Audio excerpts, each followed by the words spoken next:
ఎవరు ఊహించని ప్లేస్ లో, ఎవరు ఆశించని ప్లేస్ లో త్వరలో ఉండబోతుందనే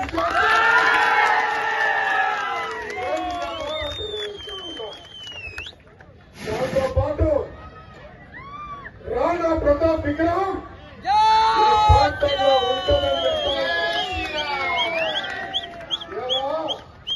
రామగుండం గుట్ట మీద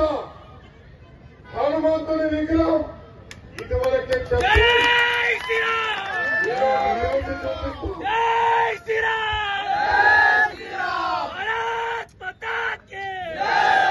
మతాలకు అతీతంగా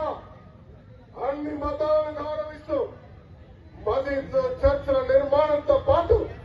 ఇలా సామరస్యంగా స్వతంత్ర భారతదేశంగా ఇక్కడ ఎలాంటి కల్మషాలు లేకుండా